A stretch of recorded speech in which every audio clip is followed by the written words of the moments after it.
Admiral James Stavridis, retired United States Navy, formerly Allied Supreme Commander, head of Southern Command, Strike Group, the Enterprise Strike Group. He joins me. Good morning, Admiral. How are you? You're in transit somewhere, but I appreciate you calling in.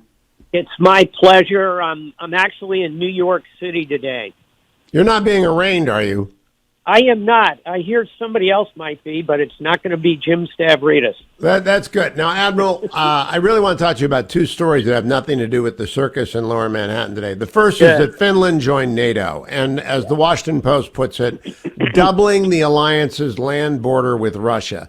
We've talked about this before, but when history looks back, they're going to pay almost no attention to the indictment and a whole bunch of attention to this. Why is this so significant?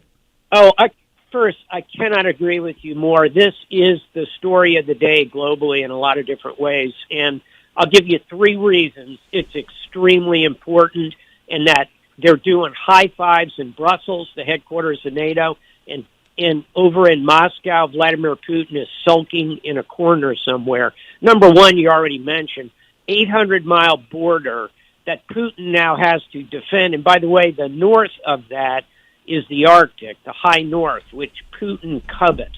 Much harder to make that work with Finland as a member of NATO. Number two, pure military capability. The Finns, because they have a very aggressive mandatory draft system, because they keep everybody's military skills up at a high level, they can put 300,000 troops in the field in about 90 days. Think of it this way, Hugh. Russia's broken army would be lucky to put 200,000 additional troops in the field. Here comes one nation into NATO with 300,000 troops. And third and finally, history. You don't remember, neither do I, but we know the history of 1939 when Russia, the Soviet Union, invaded Finland. The Finns fought them to a standstill in the Winter War. There's a lot of fighting spirit in Finland directed against Russia.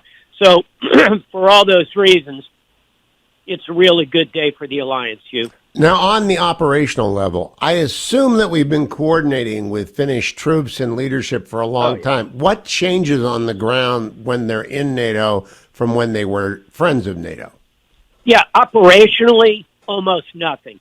We have conducted many exercises. I did it as Supreme Allied Commander of NATO a decade ago. My successors have operated with the Finns. The Finns deployed troops under my command into Afghanistan, into the Balkans. They are enthusiastic partners. We are on the ground with them already. What changes is political and diplomatic. Now, if Vladimir Putin were to make a move on Finland, the entire alliance would stand together and push him back.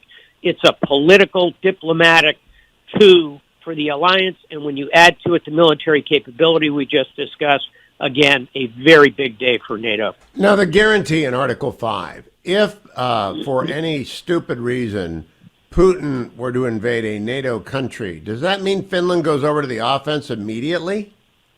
Indeed it does. And what will happen, Hugh, is that Finland will now be incorporated in the NATO war plans, all of which, by the way, are defensive in nature, but the entire alliance would stand and fight alongside any member who was invaded. And by the way, I think the target country in NATO, if Putin were ever stupid enough to try and take on the entire alliance, is probably Estonia.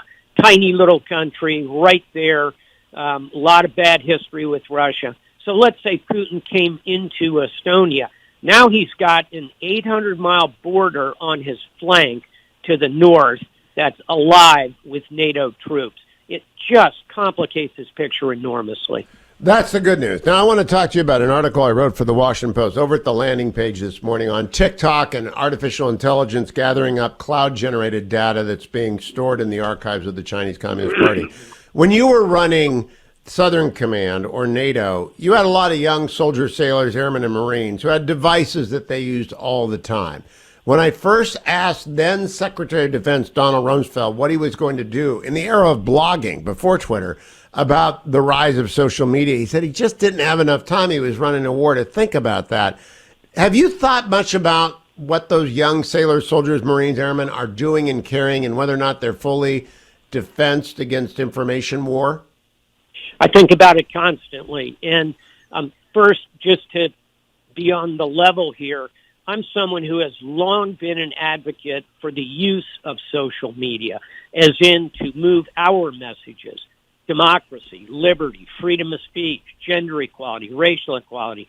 We can use these social media to move those. And by the way, Hugh, my one great mark in military history is that I tweeted the end of a war. I tweeted the end of the war in Libya.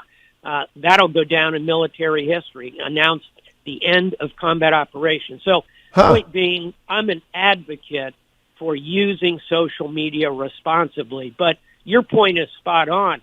In the last 10 years, the opportunities to misuse social media, both by the user, the young soldiers and sailors and airmen, and our opponents to penetrate it, over the last 10 years, really over the last 3 years, has gone up exponentially. So yes, we need to very consciously not only get TikTok off the device of every single member of the Department of Defense, for starters, but we've also got to do a better job educating our young military about the dangers of all of these platforms. Now, coming up after this interview, Admiral, I'm going to talk with former Undersecretary of the Navy and Acting Secretary of the Navy, Thomas Maudley. And one of the things I'm going to talk to him about are the Ford class, because there's a lot in his new book, Vectors, about the Ford class. I gather we have four the Ford is underway. We have the JFK not far behind, the Enterprise, and the Doris Miller. Are there going to be more than that? That's a wonderful question. You ought to ask Tom Maudley, who's a smart guy and a deep thinker about all this. My own opinion is that we are probably going to pause by the time that fourth USS Dory Miller gets out the door. I think we're probably going to pause and start thinking about more distributed firepower, but I don't think we're going to go away from large manned platforms. So I think what we're going to end up with is another class of aircraft carrier, but it's going to be smaller so we can build more of them, more affordable, probably not nuclear powered, hugely expensive in terms of personnel manning, and they'll be manned. Instead of manned aircraft, Hugh, there are going to be unmanned aircraft on these smaller, more distributed, more lethal, kind of around the size of the big deck amphibs, the Iwo Jima size. You should ask Tom Maudley what he thinks of that theory. I'm going to do that, but I'm just curious, do you think the Navy has reconciled itself to that yet? I think by the time 4 more nuclear carriers come out, and we're talking 15 plus years, yeah, I think we will be ready to accept the fact that these big, magnificent, nuclear-powered, 100,000-ton machines of war are still capable, but we need to be lighter, faster, more lethal so we can get closer to our opponents, take some losses, and move on. And above all, we're going to move to unmanned. And you and I both know very proud Navy fighter pilots. I think it's going to be a kind of a tough one for them to swallow. But particularly as artificial intelligence comes online to drive the maneuverability and capability of these unmanned vehicles, I think it's going to be the right way to go. One last question, Admiral Stavridis. One of the things that Tom Maudley writes about, I always mispronounce it, writes about in Vectors, is that during his tenure, Russian submarine activity in the North Sea increased significantly. What does that tell you about getting Sweden into the alliance and Turkey's objections to it?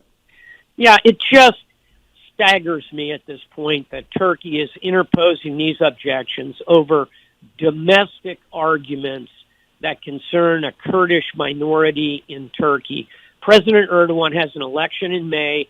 I think that will snap the spell, and we will see Sweden admitted. Your point, all the more important as we see Russian subsurface activity and Russian surface activity operating in the Greenland, Iceland, UK gap, We need not only Norway, a staunch NATO ally, we need to get Finland, which is up there on that Arctic border as well. They all need to come in. Last thing, and I think this happened on Tom's watch, we reactivated the second fleet, the Atlantic striking fleet, and that is also being increased by NATO. All the more reason to get Sweden into the alliance. Well, have you made the jump? Bonus question. Have you made the jump from inferring from the Russian infantry and tank catastrophes, and they really have been catastrophic, that their Navy might be in a similar state of disrepair? I think the right question is certainty and uncertainty here. And we are now certain that the Russian land forces, and it looks like a lot of their air forces, are pretty incompetent. I wouldn't make that leap. We still have to have, at least at this stage, respect for Russia, particularly their submarine force is quite capable. Some of their surface ships have proven more effective than others. I'd really think to myself, Hugh, the Battle of the Atlantic is going to turn on submarines. Russian submarine forces, from everything I can see and all I can determine talking to my submarine cohort friends, very, very capable. Let's not underestimate them simply because the land forces are as incompetent as they appear to be. Admiral James Stavridis, always good to talk to you, Admiral. Thank you for joining me this morning. Historic day, Finland in NATO today. It is, and I'm talking to the former Allied Supreme Commander of NATO. Just so you know, there's other news besides the circus in Manhattan, and that news matters a great deal for the next 10, 50, 100 years, for as long as NATO lasts. Thank you, Admiral.